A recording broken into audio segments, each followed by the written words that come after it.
हरिओम प्रिय दर्शकों, यदि आपकी कुंभ राशि है तो इस वीडियो को पूरे ध्यान से देखिएगा, समझिएगा, क्योंकि जैसे कि आपने थंबनेल में पढ़ ही लिया होगा, क्यों है इतनी खास ये तारीख। ये तारीख वो कौन सी तारीख है जो आपके जीवन में बहुत कुछ बदलने वाली है, जो आपके जीवन में कुछ परिवर्तन लाने वाली है और बहुत खुशखबरी मिलने वाली है आपको। वीडियो के लास्ट तक बने रहिएगा, क्योंकि जैसे आपने पढ़ा कि 5 राजयोग बनने जा रहे हैं। वो कौन से राजयोग हैं, क्या रिजल्ट देंगे, हम जानेंगे। परंतु एक बहुत महत्वपूर्ण बात यह है कि एक दुर्योग भी बनने जा रहा है, तो क्या सावधानी रखनी चाहिए आपको, ये भी हम समझने वाले हैं। तो आइए समझ लेते हैं कि वो कौन से राजयोग हैं और कौन से दुर्योग हैं। परंतु उससे पहले एक बात कि आप लोगों के बहुत सारे कमेंट आए, क्योंकि पिछले महीने हमने नवंबर में वीडियो बनाई थी। पूरे महीने की जो ग्रह स्थितियाँ होती हैं, चाहे राशि परिवर्तन हो, चाहे वक्री हो, चाहे मार्गी हो, चाहे किसी भी तरह ग्रहों के स्थितियों में परिवर्तन होता है, उसका अलग अलग प्रभाव आप बहुत सारी वीडियो देखते हैं और कंफ्यूज हो जाते हैं। परंतु हमने एक वीडियो में ही समेट के अलग अलग राशियों के लिए बताया था।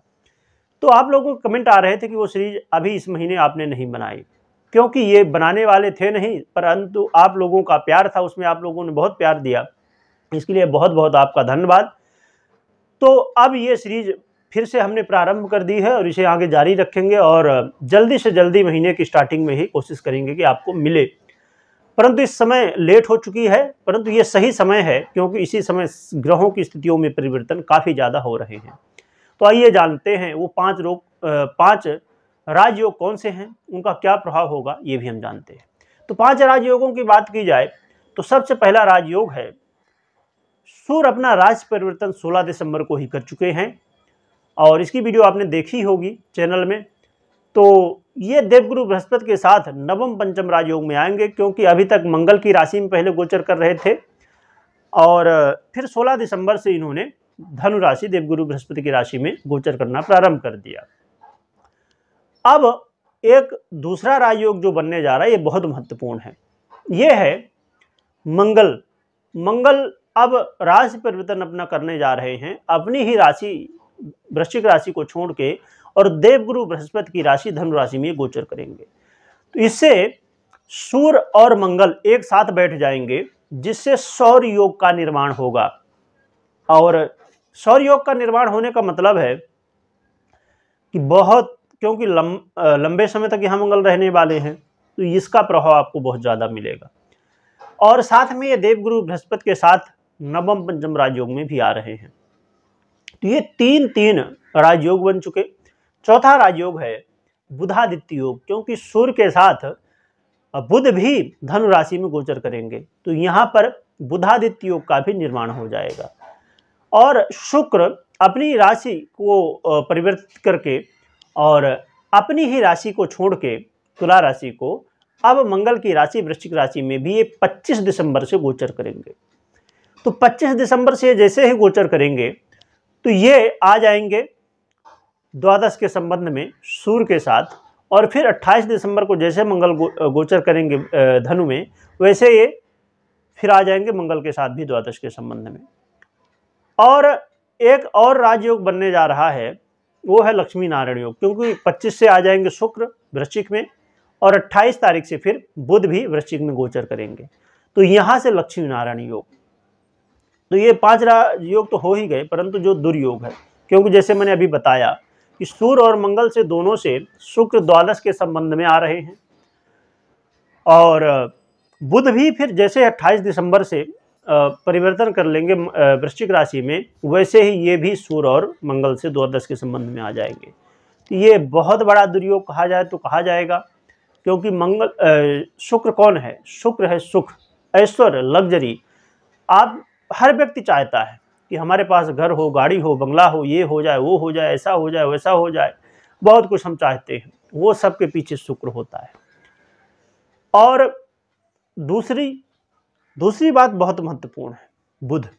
बुध कौन है? बुद्धि।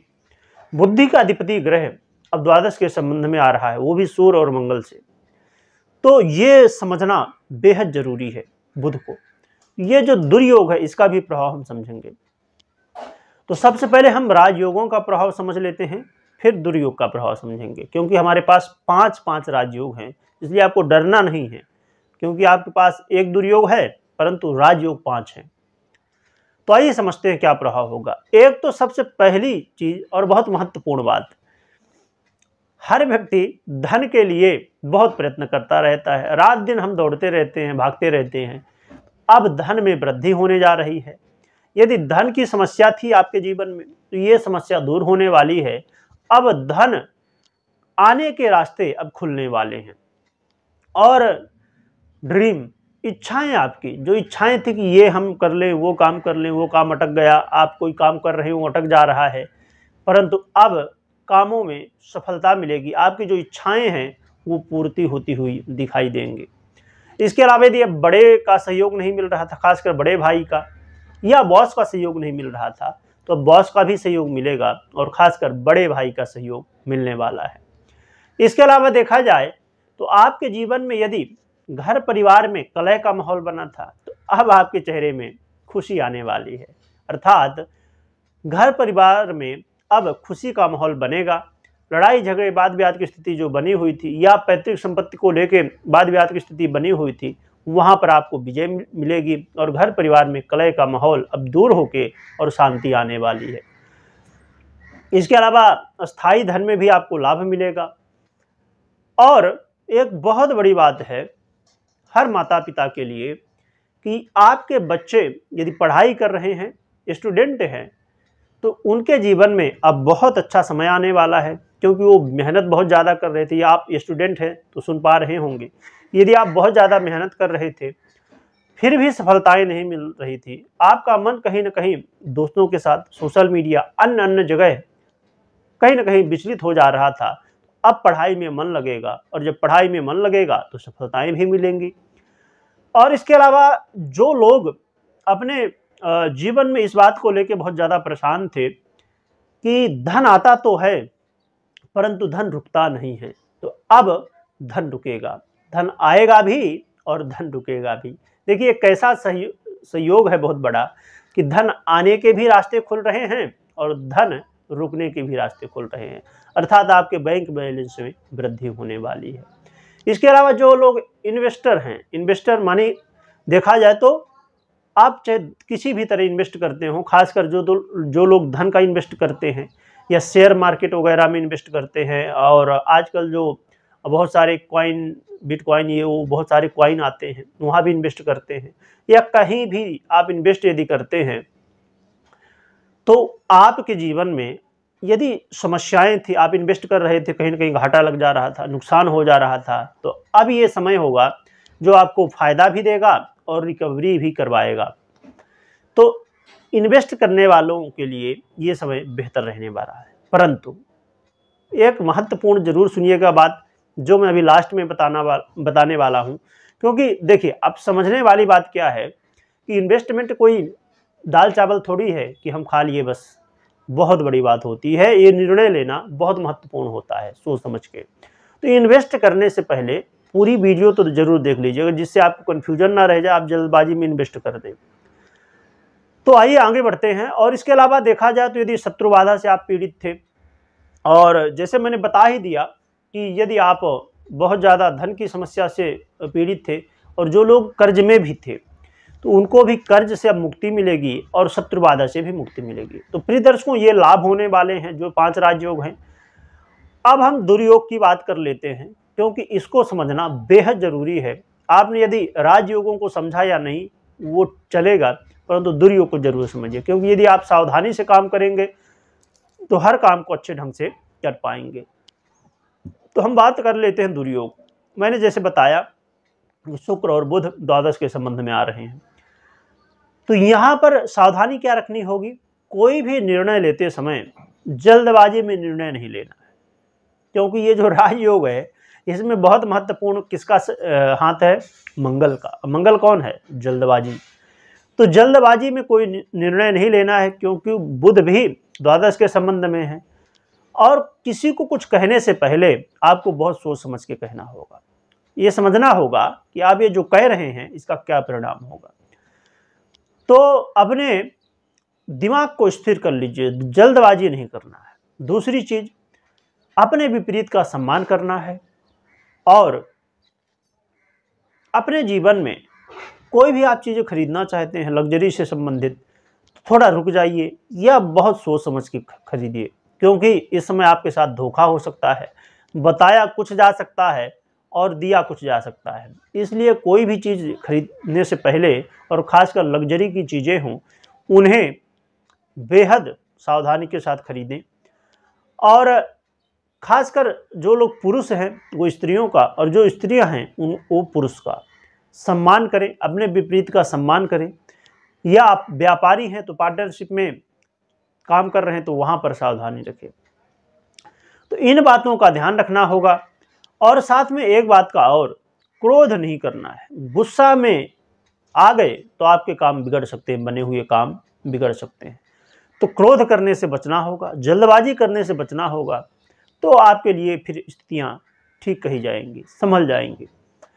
परंतु यहाँ पर एक बहुत महत्वपूर्ण बात है, क्योंकि जैसे मैंने स्टार्टिंग में कहा था कि आपको समझना होगा अपनी जन्म कुंडली को, क्योंकि ये जो प्रभाव आप मुझसे सुन रहे हैं ये गोचर का प्रभाव है। तो ये गोचर का प्रभाव जो है ये डिपेंड करता है, क्योंकि 50% गोचर का और 50% आपकी जन्म कुंडली का। तो जन्म कुंडली में यदि ये जो राजयोग बना रहे हैं ग्रह, ये अच्छी स्थिति में है, अच्छे भाव में बैठे हैं और अपनी उच्च की राशि में हैं, किसी भी तरह ये मजबूत अवस्था में है, तो फिर आपको ये रिजल्ट देंगे। परंतु ये पीड़ित हैं, किसी भी तरह अंश बल से या किसी भी तरह कमजोर हैं, तो फिर ये रिजल्ट आपको नहीं दे पाएंगे, या कहा जाए तो बहुत कम मात्रा में दे पाएंगे। और यदि जो ग्रह दुर्योग बना रहे हैं उनकी भी स्थिति को देखना होगा। और यदि आप नहीं समझ पा रहे हैं तो आप अपनी जन्म कुंडली का विश्लेषण भी करवा सकते हैं, कुंडली दिखा भी सकते हैं और समझ सकते हैं। या आपके जीवन में जो मैंने ये बताई बातें, इनसे संबंधित कोई समस्या है तो इसके लिए भी कुंडली विश्लेषण आप करवा सकते हैं। और प्रिय दर्शकों, अब हम उपाय की बात कर लेते हैं। तो उपाय की बात यदि हम करें तो उपाय के रूप में भगवान शिव की आराधना, साथ में माता पार्वती और पूरा कहा जाए तो परिकर जो है भगवान का, परिकर के साथ में भगवान शिव के परिवार के साथ में पूरी तरह आराधना करनी है, भगवान गणपति आदि सबकी, जिससे आपके जीवन में जो समस्याएं हैं वो दूर हो जाएं और धन लाभ और जो भी मैंने लाभ बताए वो आपको प्राप्त हो सके।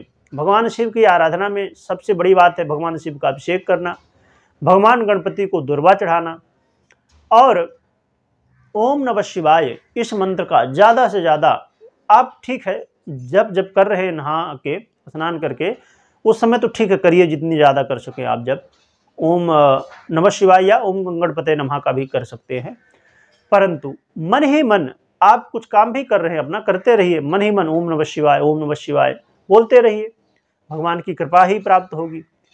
तो ये बोलते रहें और भगवान का ध्यान हमेशा करते रहें, भगवान गणपति की भी आराधना करते रहें, जिससे आपके जीवन में वो सहयोग कर सके, विघ्न बाधाएं वो दूर कर सके और बुद्धि के अधिपति भगवान गणपति भी होते हैं, वो सही निर्णय आपको दिलवा सकें।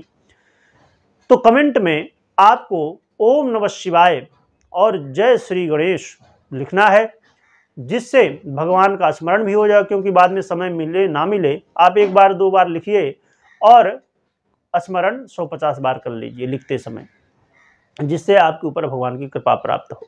तो प्रिय दर्शकों, कुंडली को जरूर चेक करें या विश्लेषण करवाएं, क्योंकि ये निर्णय लेना कोई आसान नहीं है, इन्वेस्ट करना हो या कोई भी बातें हों।